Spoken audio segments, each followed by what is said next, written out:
camera supports microSD card storage of up to 512 GB. To insert or eject the memory card, gently push on the card until it clicks into place or pops out.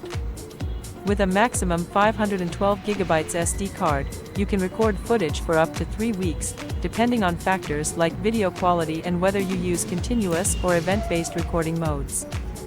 After successfully installing the memory card, turn on the camera to start recording.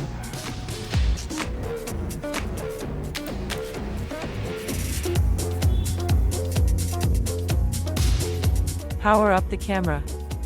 To power up the H7C Dual camera, connect it to a power source using the provided DC power adapter. Once you plug in the adapter, the camera will initiate its startup sequence.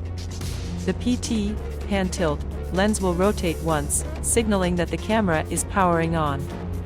Initially, a red light will illuminate, indicating that the camera is in the booting process. As the camera completes its boot up, the red light will change to blue and begin flashing. This flashing blue light signifies that the camera is ready for configuration.